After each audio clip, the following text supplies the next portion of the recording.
Good morning, Fearless fam! Today I wanted to show you some lost footage from China. Tomorrow I will be catching you up on everything that's been going on in my life the last few days, but today is all about the Summer Palace in Beijing. So let's go back in time about 5 months to September 2016. Roll the footage. Today I'm headed back to the Summer Palace because last time Lena and I just walked around and talked. I don't really remember it. So today Eric and I are going to go there. It's his last day of this cool 4-day weekend that he got for the Mid-Autumn Festival. So we're going to go check it out. We have a couple hours to explore. It takes a while to get there, so I have a bunch of new music on my phone. And we're ready. Just got off at, Beijing station on line 4. So we just got off. It was probably 45-minute to an hour trip here. Okay, pause. Hold up. What? You didn't even explain how you got to the Summer Palace past Lauren. This is not to be confused with the old Summer Palace, which is also called Yuan Park. This is the actual, what they call the Summer Palace. Yuan is actually a park filled with ruins, so it depends on what you want to see, but this video is all about what they refer to as just simply the Summer Palace. Summer Palace is also called Beijing. What you need to do is you need to get on subway line 4 and take it all the way to Beijing Station. If you're coming from the southeastern part of Beijing, it's going to take you a very long time because this tourist destination is in the northwest corner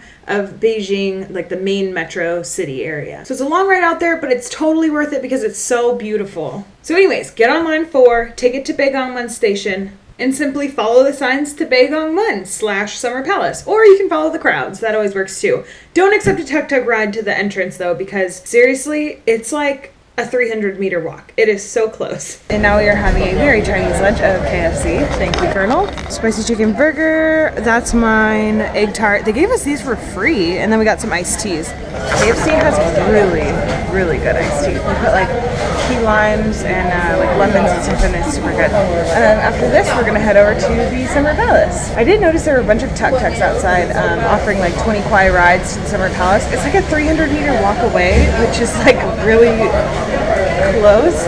I don't understand. Are they trying to rip people off, or I don't think they're able to go inside the Summer Palace. It's kind of odd. I don't know. I thought the whole thing was kind of weird. I don't trust them. The history of the Summer Palace is interesting. So it is what it sounds like. It's the summer abode for emperors and royalty, or rather, it was back in the dynastic eras of China. So one of my favorite parts of the Summer Palace's history is the role of Empress Dowager Cixi. She actually spent a crap load of money to make the Summer Palace freaking awesome for her 60th birthday. She wanted things to be reconstructed and she wanted them to be larger. Basically what happened is she used money that was meant for the Chinese Navy and allotted it to making the Summer Palace prettier. So this thing right here, and then you can see the dragons up there and there, just like in the Forbidden City, that's part of the drainage system. And I hear that when Beijing was flooding recently, the Forbidden City was fine with the ancient drainage system. And then other parts of the city with the modern drainage systems weren't doing as well. So that old stuff kind of works. I like that thing. The palace was actually not equipped with facilities for staying long term, so emperors hardly spent any time there. They hardly ever lived there, and they only remained there for the day when they visited.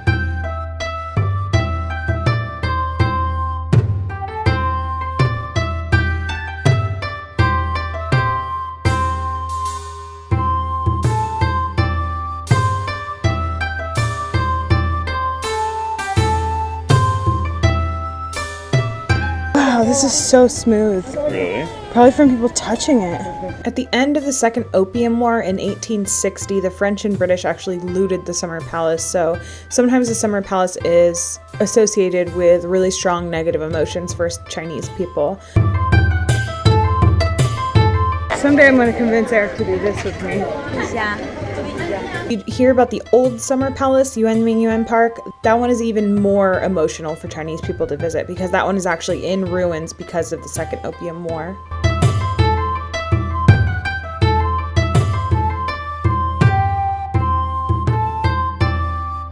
You guys, I just saw a squirrel. I haven't seen a squirrel in months. I've never seen a squirrel in China. And so all these people have stopped and stared. But I'm confused because they're foreigners. They probably have squirrels. We have lots of squirrels in the northwest of the US, that's for sure.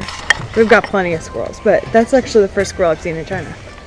The Summer Palace was not opened to the public until 1914. There was also a brief period of time in 1949 where it housed many of Mao Zedong's friends and a bunch of key figures from the Communist Party. It was designated a UNESCO World Heritage Site in 1998, and today it is one of the most popular tourist sites in Beijing.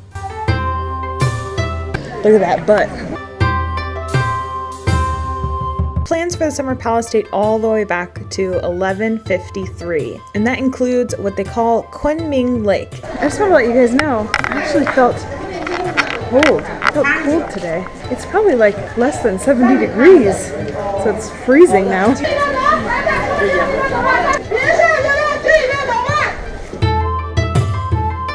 And if Kunming sounds familiar to you, it's because there's a city in China called Kunming, and there's a beautiful big lake there called Kunming Lake. So what I learned is that that lake was actually modeled exactly after Kunming Lake because it's man-made, which I find very odd. But, you know, that's just the way the Chinese roll.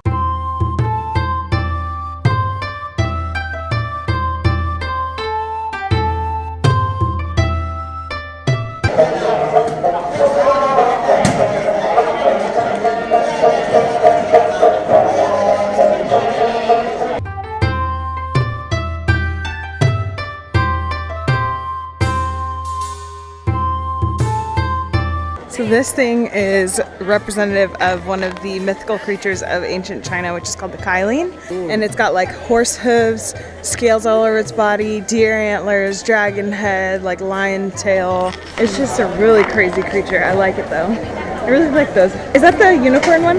It might not be the same as the Chinese unicorn. I'll have to look it up. I don't think it is. I think it's different. So I am home from the Summer Palace, and I just wanted to give you a little bit of insight as to what the heck it is. It's primarily a lake and then that big hill that you saw us walk up. And that hill is man-made and that lake is man-made, which really blows my mind to think about. They excavated that area and redirected a spring. So basically they took all the soil to create this like lake shape. They took all the soil out, made a big hill out of it. This is very simplified. And then filled it with water, and that was the lake. And then they made that hill, and that was the hill that they like built all their cool buildings on. The original goal of the water reservoir was to create a stable water supply. Interesting. So this is kind of reminding me of like Shuangmu Lake in Beijing, which was like, it used to just be a huge imperial garden. So it was like just a garden for royalty or people connected to the royalty, or basically anyone the emperor allows to go into this garden. So it's meant to just be really fancy. In the Qing dynasty, the hill was used for horse stables. Eunuchs who committed offenses were sent there to weed and cut grass.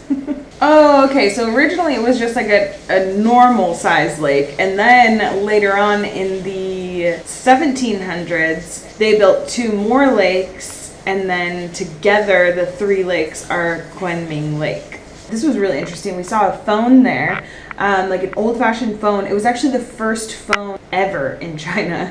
It was said it was the first imperial telephone line, but I would think that'd be the first phone ever, because why would a citizen have a phone before the emperor? Basically, once the Summer Palace was no longer owned by royalty, because the royalty in China was dissolving, like there was no more dynasties, blah, blah, blah, blah. The Summer Palace became controlled by the government, and they opened it up as a public park and sold tickets, and that's what it is today. My favorite part is that rocky part where you like walk through and you go see the tunnels and everything. And then, I don't know, I think the buildings look really cool. I think some of the painting they did, like the reconstruction with the new paint on it, it looks really cheesy. But there is some painting that looks kind of old and authentic. I know it's not from like the 1100s or anything, but it is really cool to see. So if you're in Beijing, I definitely recommend it. However, it is quite a trek.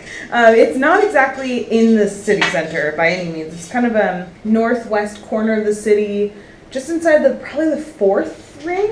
It's quite a trek out there, but I'm glad we did it. It was really fun. Thank you so much for watching, and I will see you soon. Bye.